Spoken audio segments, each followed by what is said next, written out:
예수님, 예수님, 예수님이라는 제목으로 이 새벽에 하나님 말씀 함께 나누도록 하겠습니다. 히브리서 첫 시간입니다. 우리가 이제 오늘부터 히브리서를 차례대로 같이 묵상하고 하나님께서 우리에게 말씀하시는 말을 쭉 한번 들어보는 시간을 갖게 될 것입니다. 여러분, 성경을 접할 때 항상 특별히 첫 시간에 그런 마음으로 좀 보셨으면 좋겠어요. 이 성경이 우리에게 어떠한 음성을 주시는가 바로 이해하기 위해서는 원래 이 성경이 누구에게 어떠한 목적으로 쓰여졌는지를 먼저 이해할 필요가 있습니다. 그래야 이 성경이 원래 가지고 있는 목적, 또 거기에 담긴 메시지가 이 시대를 살아가는 우리에게 어떻게 적용될 수 있는지를 정확하게 적용할 수 있기 때문입니다.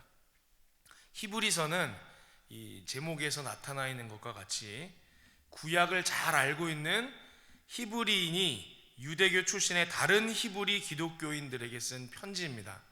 그래서 히브리서이죠. 미국에 기독교 연구소라는 그 연구기관이 있어요. 근데 거기 창립자이시면서 또 사교의 왕국이라는 베스트셀러의 저자였던 고 월터 마틴이라는 분이 계세요. 근데 그분이 히브리서에 대해서 재미있게 표현한 말씀이 있어요. 뭐라고 말씀하셨냐면, 히브리서는 어떤 히브리인이 히브리인들에게 히브리인처럼 행동하지 말라고 말하기 위해서 쓴 책이다, 이렇게 이야기를 했습니다. 무슨 말인지 이해가 되십니까? 좀 히브리인이 많이 나와서 헷갈릴 수 있죠. 다시 한번 말씀드릴게요. 히브리서는 어떤 히브리인이 히브리인들에게 히브리인처럼 행동하지 말라고 말하기 위해서 쓴 책이다 라는 거예요. 초기 이 유대인 그리스도인들, 초기 기독교인들은요, 이제 상당수가 유대인 출신들이었어요.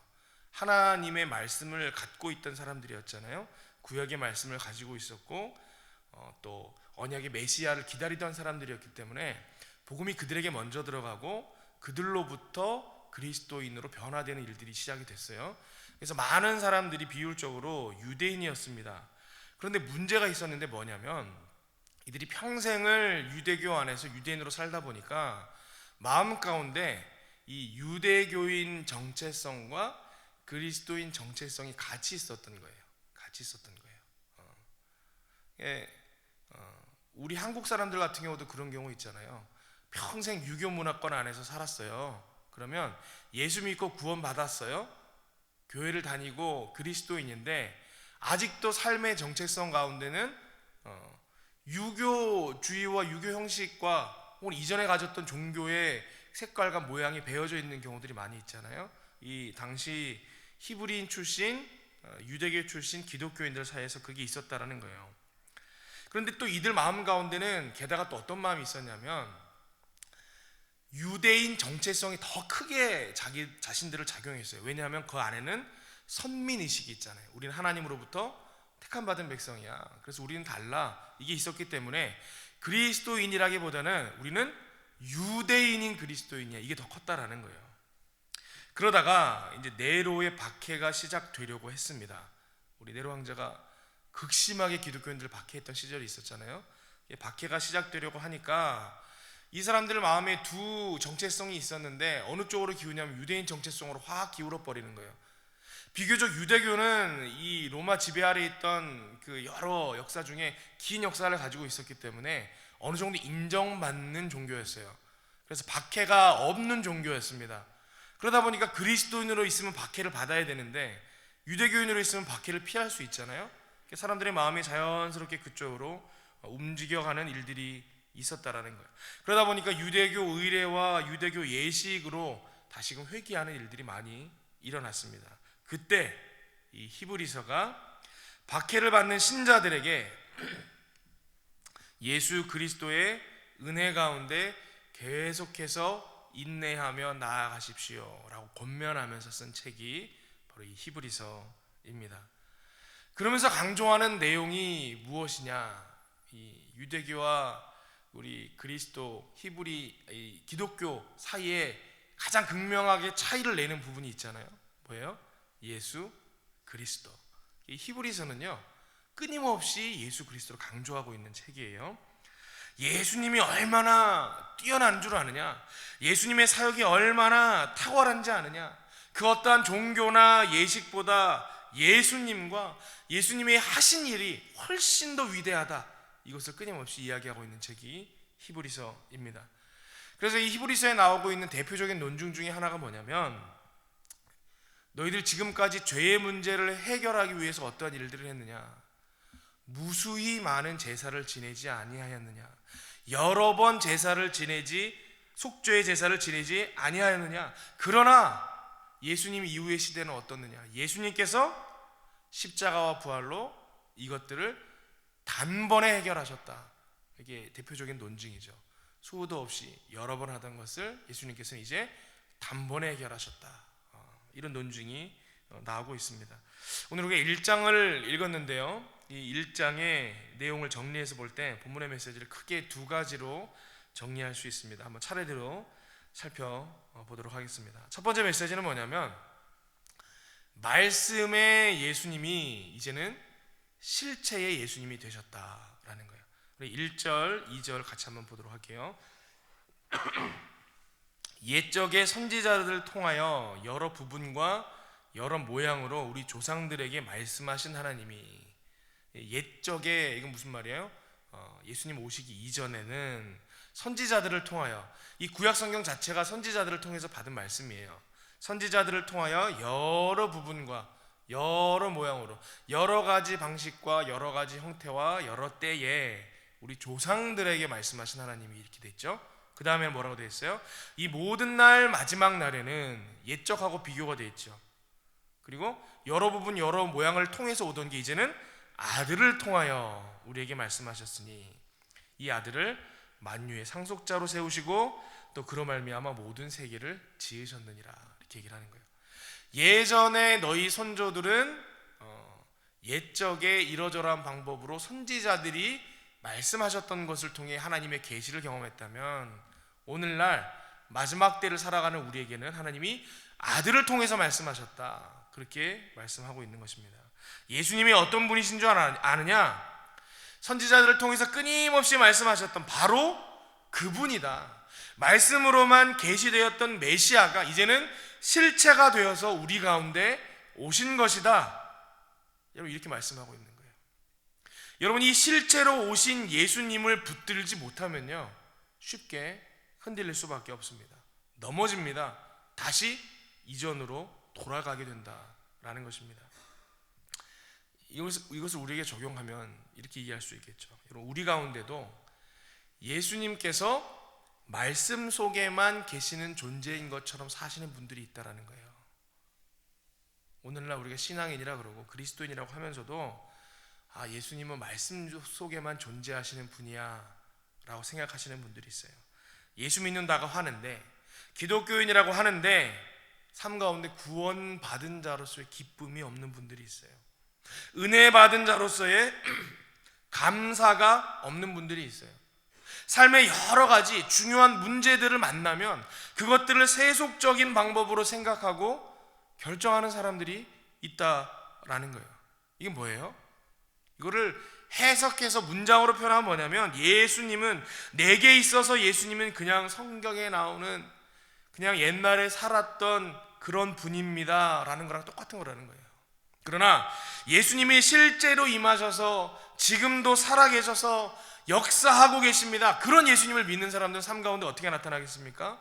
언제나 기쁨이 넘치는 거예요. 구원의 감격이 가득한 거예요. 또 삶의 용서가 넘칩니다. 왜요? 1만 달란트를 탕감받았으니까. 자기한테 자기는 사람들에게 아무것도 받을 게 없는 거죠. 또 아무리 작은 일이라도요, 거룩한 선택을 합니다. 왜죠? 예수님이 나의 주인이시기 때문에 그런다라는 거예요. 자기는 그냥 잠시 맡은 자이기 때문에 주인 뜻대로 할 뿐입니다. 이렇게 고백하는 삶을 산다라는 것입니다.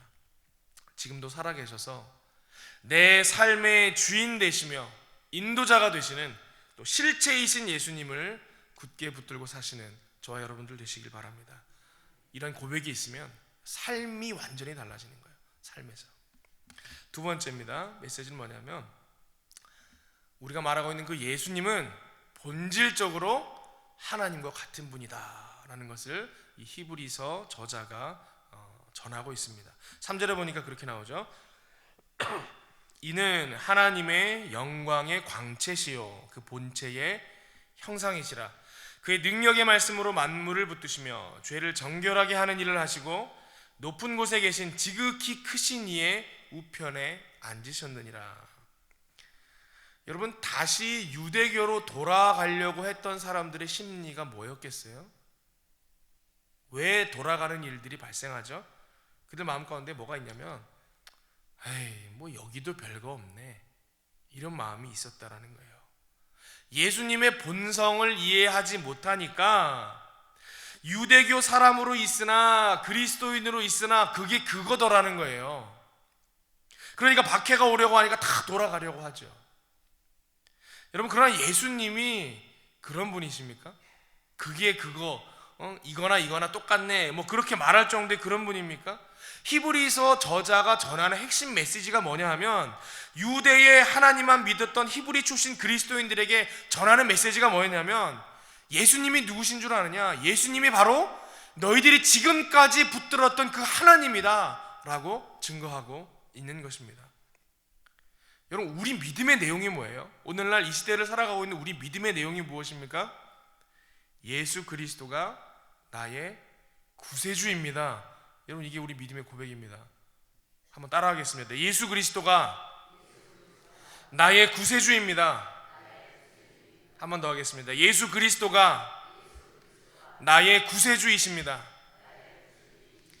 여러분, 이게 우리 믿음의 내용이잖아요. 아무도 거부할 수 없잖아요. 그런데요, 이상하게 미묘하게 우리 믿음의 내용을 보잖아요.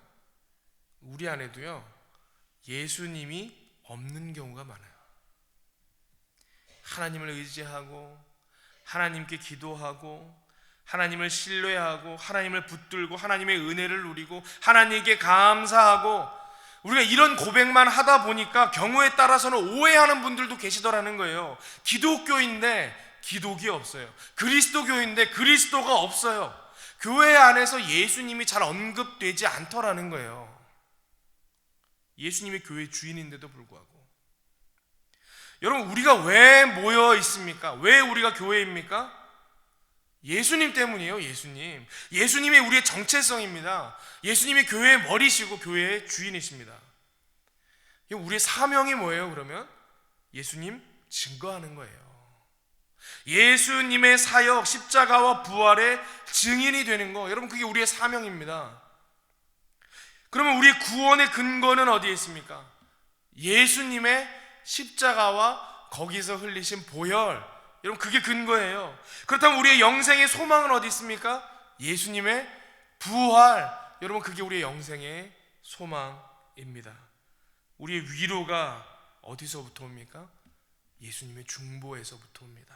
다 예수님이에요.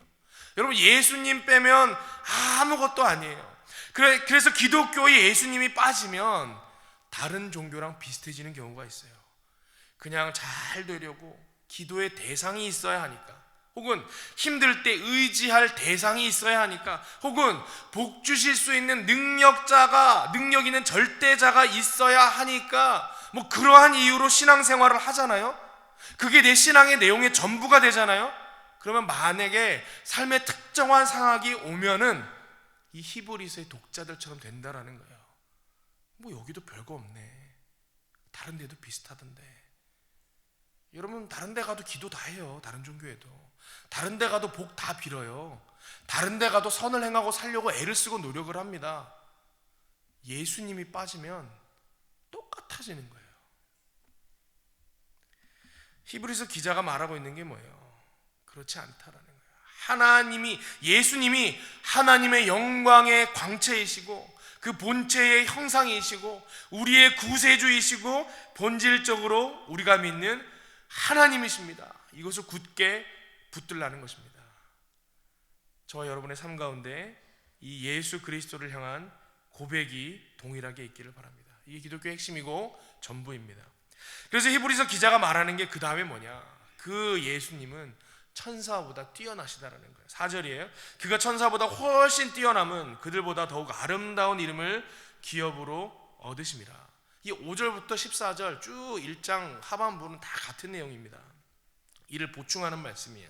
이 유대인들이 어떻게 생각을 했냐면 그냥 예수님을 천사 중에 하나 정도로 생각했다라는 거예요.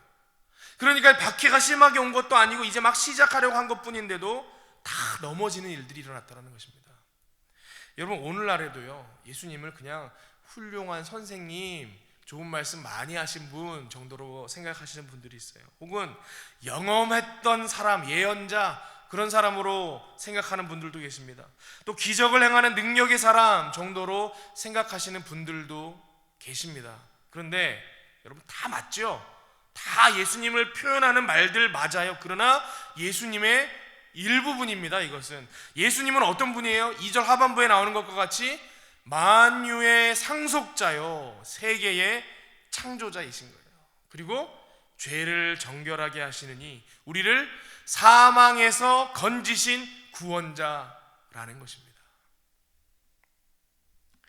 예수님 하면 목이 메이고, 예수님 하면 가슴이 뜨거워지고, 예수님이 나를 살리셨습니다. 나를 새롭게 하셨습니다. 나를 구원하셨습니다. 그래서 예수님이 나의 소망 되십니다. 예수님이 나의 열정이고 예수님이 나의 미래입니다.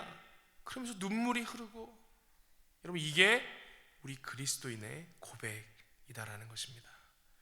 이런 믿음의 고백이 저와 여러분의 생각과 삶과 가슴속 깊이 선명하게 있기를 바랍니다. 우리에게 오직 예수님밖에 없습니다. 함께 기도하겠습니다. 하나님, 오늘 귀한 말씀을 통해 예수님이 우리의 주인 되시고 구원자 되시고 우리의 전부이심을 다시 한번 생각해 하시고 고백해 하시니 감사함을 드립니다. 이 믿음의 고백이 우리의 삶 가운데 풍성하길 원합니다. 충만하길 원합니다. 우리의 삶의 모습이 이 고백으로 가득하길 원합니다. 우리를 온전케 하셔서 참된 그리스도인으로 살아가게 하여 주시옵소서. 예수 그리스도 이름으로 기도하옵나이다. 아멘. 자, 이렇게